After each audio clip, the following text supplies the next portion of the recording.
Abel Aber, athlète vosgien en e-sport, s'est fixé un défi, les Jeux paralympiques de Paris en 2024. Récemment auréolé de la médaille de bronze à la Coupe du Monde en paracanoë, ses premiers mots de remerciement auront été pour le coach de l'équipe de France, la ville d'Épinal, et son club de canoë-kayak d'Épinal-Golbet-Saint-Nabord, le GESN. Il est comme ça, Abel, modeste, mais ô combien exemplaire. Voilà son histoire.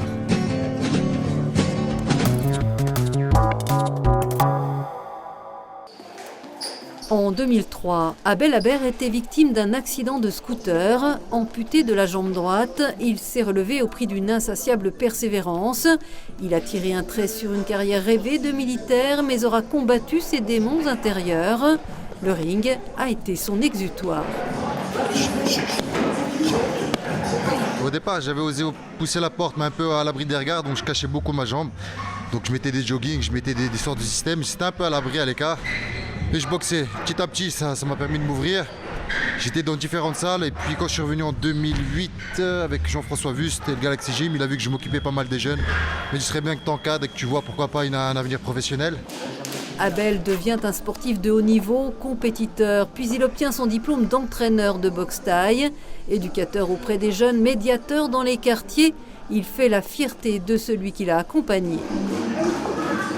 La dureté de la vie lui a fait découvrir les facettes de la vie. Alors, c'est vrai que c'est le courage, c'est le respect, c'est l'engagement, voilà.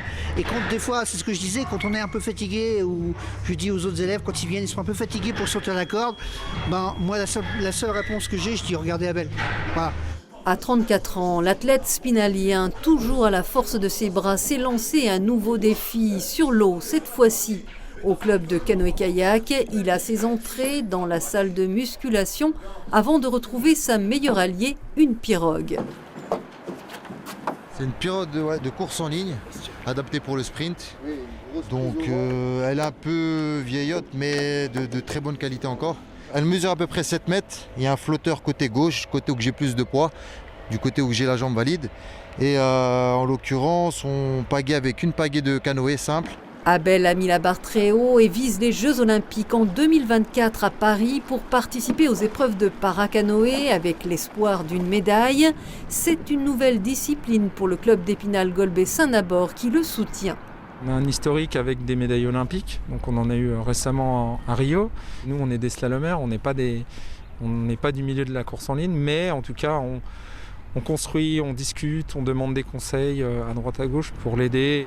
Un ponton aménagé et bientôt un entraîneur dédié. Abel est aussi repéré par le comité paralympique et sportif français qui détecte les futurs talents. Mais il doit faire mieux que son chrono actuel de 55 secondes sur 200 mètres pour gagner sa place dans le collectif tricolore. L'équipe de France paracanoë, le chrono s'établit à peu près aux alentours de 52-53 secondes. Le centième de seconde aussi au bout d'un moment devient très très dur à gravier. Donc là, il va falloir que je mange de la pirogue tous les jours. Quelques efforts encore sur la glisse et la vitesse et Abel pourrait dès cet été prendre la direction des Jeux de Tokyo. Alors il pagaie sans relâche pour atteindre cet horizon en bleu.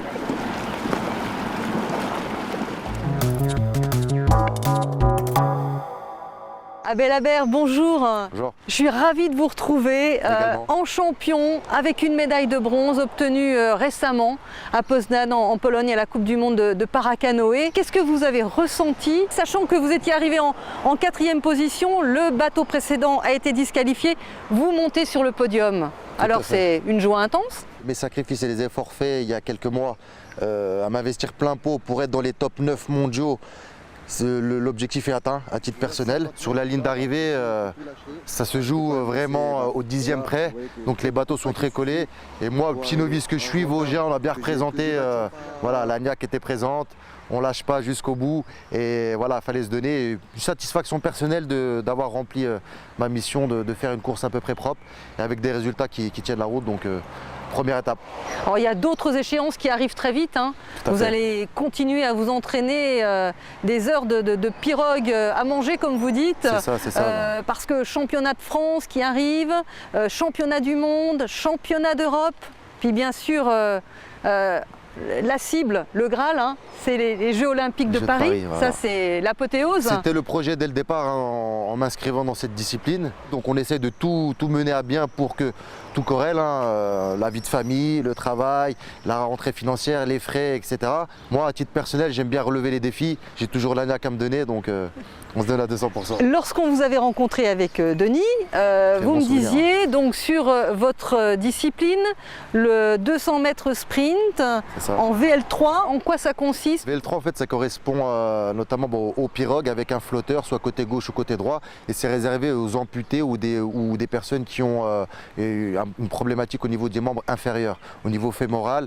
Donc il y a des classificateurs qui classifient donc les athlètes, qui peuvent être reclassifiés en fonction de leur évolution.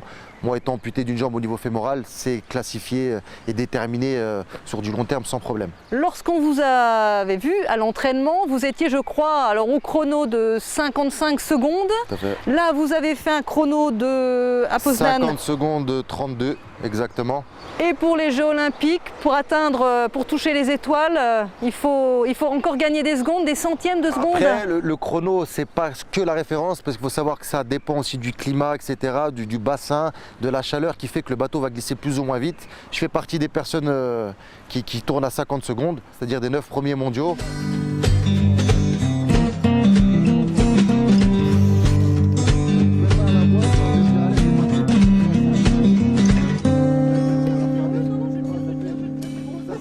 Aujourd'hui, on vous voit en paracanoë. C'est quand même incroyable d'ailleurs déjà ce passage de la boxe au paracanoë. Ouais. La transversalité. À la suite de mon accident, donc, le sport m'a bien aidé à encaisser le handicap, à me remettre debout et justement à combattre ce fait qu'on avait la mauvaise connotation de l'handicap en France. On est handicapé, donc on a besoin d'assistanat, etc. On me considère comme handicapé, ben non, je vais vous montrer que je tiens debout, je vais dans une salle de boxe et je vais me confronter à des valides. Parce que invalide, valide, c'est quoi cette distinction? Qu'on soit athlète para ou athlète valide, entre guillemets, ce sont des athlètes avant tout. Donc de la condition physique à avoir, de la... Vous êtes connu, vous êtes connu à Épinal. On a Épinal, notre belle ville sportive. Et on parle vite. Et donc voilà, on est tous un peu l'exemple, chacun dans son domaine. Moi, je montre quoi? Ben voilà, hein, qu'il faut que le sport, c'est un très bon support. Il peut y avoir d'autres supports, l'art, etc., qui nous permet d'extérioriser un peu les frustrations ou autres. Et puis sécréter du positif. Une personne vient de vous reconnaître dans la rue ici à Épinal. Vous êtes médiateur de quartier. Vous rencontrez les jeunes. Alors vous leur dites quoi? Là, je suis consacré plein pot donc, au projet sportif. Mais on a toujours cette bienveillance. On veut quand même faire les choses bien à titre perso. Donc on essaie de Vous leur conseillez quand même de communiquer. faire du sport. Le sport, c'est quand même une sport, école de la vie pour vous. Tout à fait. C'est un très bon support qui permet de se connaître, d'être dans un lien social également. Ensuite, en mode compétition, si on cherche la compétition ou pas, gérer le stress, connaître ses limites, apprendre à gérer l'échec. Et donc, on les incite à l'équipe de médiation et mes collègues éducateurs à essayer de prendre du temps à se poser, à gérer justement leurs frustrations, les canaliser, pourquoi pas dans la boxe. Par exemple, chez notre club au Galaxy Gym avec Jean-François, à essayer de passer du temps à extérioriser et à sécréter du positif. On va vous suivre jusqu'aux Jeux Olympiques de 2024. Vous y pensez d'ailleurs le matin?